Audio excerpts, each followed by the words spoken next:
Why doesn't God kill Satan? That's what I'd ask him. If I was wrong and I met God and I go, oh, you do exist. He'd go, yeah. I go, why don't you kill Satan? And he'd go, what? I go, why don't you kill Satan? If he does all the bad stuff and you do all the good stuff, yeah, and you want good stuff, yes, yeah. I mean, you do want it, yes, yeah.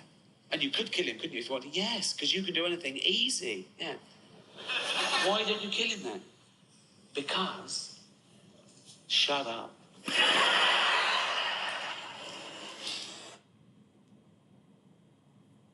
Alrighty. What a day, what a day. So, did we have the bullishness that we thought today? Did we have the huge rally? No, but we certainly had quite a few coming into the ETFs, didn't we? Bitcoin sees volatile trading as investors pile into crypto tokens and ETFs, right? So there's quite a few today that did incredible.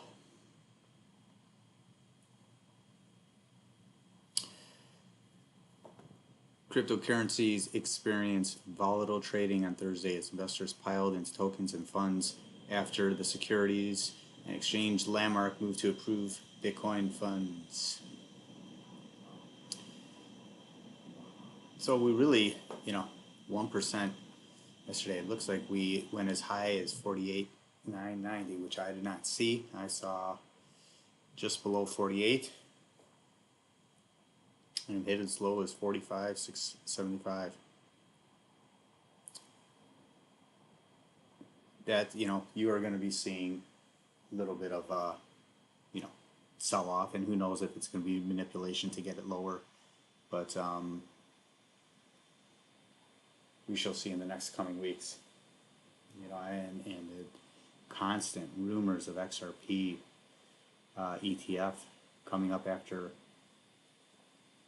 Ethereum's. I mean, let's let this one cool down a little bit before we even start speaking of that. And also, they have to, they have to finish the complete suit before anyone's going to think of touching an XRP ETF. Don't get fooled by that. Not going to happen. No one's going to, no BlackRock or anyone's going to, Grayscale's going to be willing to do that at this point. The interesting thing is Gary was the deciding vote to approve, which I thought was very interesting. 2 no's, 2 yes, and then Gary. He knew better. He knew that. I'm surprised it wasn't unanimous.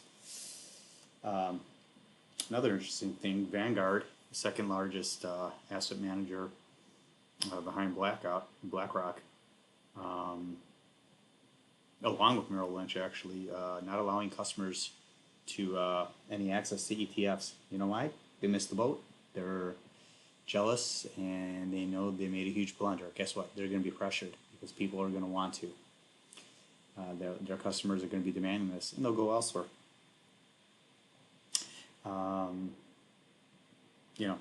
Really, in the long run, I have to agree with Mike Novogratz in regards to it'll be 2 or 3 to prevail. So give him a listen. Should look at, listen to this clip right here. How should somebody who's watching this morning, who may say to themselves, maybe I want to buy one of these things, actually decide? So I think in the long run, you're going to have 2 or 3 that actually win. And so all ETFs are not created equal. So what goes into that? It's your execution, it's your liquidity, it's the hidden fees. There's a whole bunch of people who bought in the last 3-4 months waiting for this day to come. Did they sell into this? I think today we could literally see 50,000 and 40,000 trade. We're going to see a lot of volatility today. Traditionally, ETFs mark the high, the short-term high, right? Almost every one of them has come out. Then there's a sell-off, and then there's the rally. It's exactly how I see it. There will be somewhat of a buy-in, sell-off, and then, back to the bull market. Speaking of, how are we looking?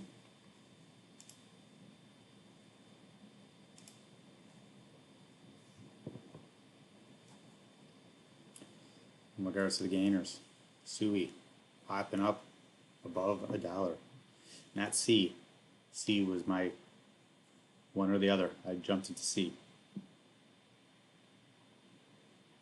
Metastyle, unbelievable. I believe all these will have a retracement back a little bit. If you're looking to get in, hold tight. You may have none of these went crazy. I mean, we're at 6%. Nice to see BAT waking up, but we got up to 27, 28 cents. We need to get back up there into the dollar range. That's going to take some time. Unfortunately, the ones that you want to buy don't necessarily do it. It's the ones that you're thinking about buying. Clover, 5%. In regards to Bitcoin now, 46. Be nice to close in the 48, 49 range. Not going to happen tonight, in my view. Solana couldn't hold tight at $100. $100. It is. Our good old stablecoin, XRP. Yeah, it's climbing up more. Look.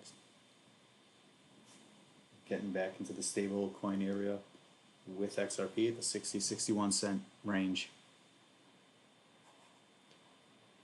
And that just can't, Matic cannot hold above $1 as well. So I think, there was a lot of hype, which is good. And things have cooled off a little bit.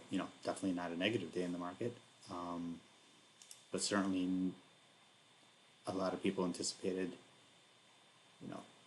parabolic rally. Just didn't happen. Definitely some profit taking and people getting out of positions. Nothing too crazy though. Nothing too crazy.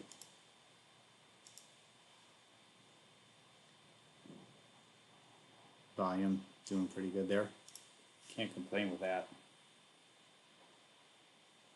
I'd like to play a clip of Brian Armstrong real quick.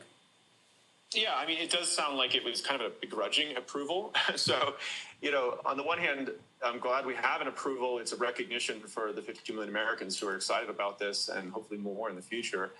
But would it have been better if it had followed a more typical process, if it had been held to the same standard as other ETFs? Absolutely.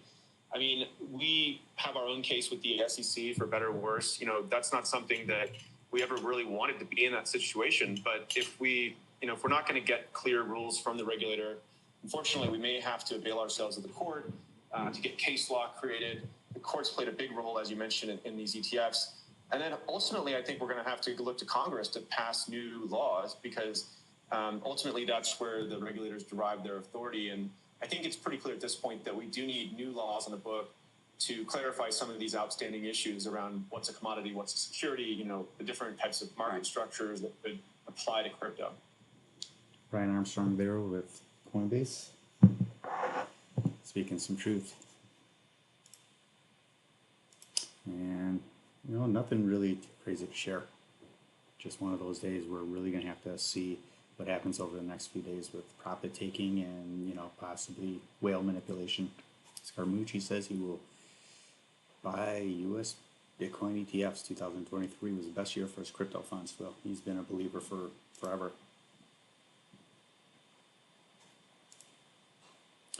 And the internet running on a crab. So this one's interesting. SEC wants court to compel Ripple to produce financial statements. Well, what good is that doing? Lawyers with the United States Securities Exchange have filed a motion in federal court attempting to compel Ripple to produce certain documents related to its enforcement action.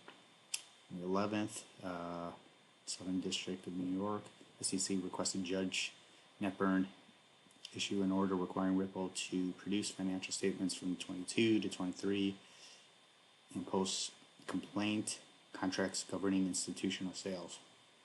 The contracts containing information on institutional sales regarded, XRP only qualified as a security when it was sold to investors. So, they don't seem to be throwing in the towel.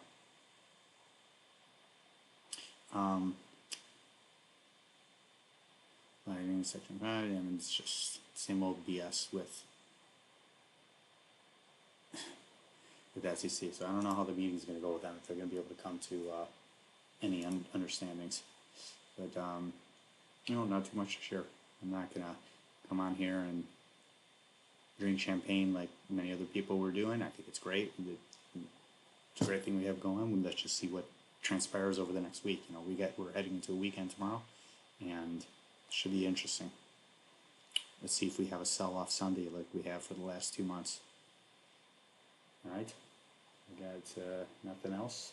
You guys be careful. Don't trade leverage if you can. Hodl, and I'd say listen to Raul Paul on this. And if you need to feed your inner degen, 80% in stuff like that, and 20% or 10% in the stuff you want to punt. So you can feed your inner degen, but you don't screw up the whole trade. Again, don't fuck this up. It's the key mantra for this market. Don't overtrade, don't use leverage, don't FOMO, following your friends, looking at a trade you missed out. Just stick with the program. Hold your trade, add on sell-offs, anything over 20%, add into it, and just calmly let it play out. Don't overtrade. Don't try and pick tops. Buy in, buy out. You'll miss it. I've seen everybody do it. I've done it myself. Just stick with the program, keep your cool head, hold it, store it on your ledger, don't let your exchange blow up and take it away from you. Don't do bloody DeFi farming because something else can take your coins away. Your job is to not part with your coins until 2025, particularly towards the end of 2020. Like everything there except for the ledger. Get a tangent. All right, you guys be careful. We can all go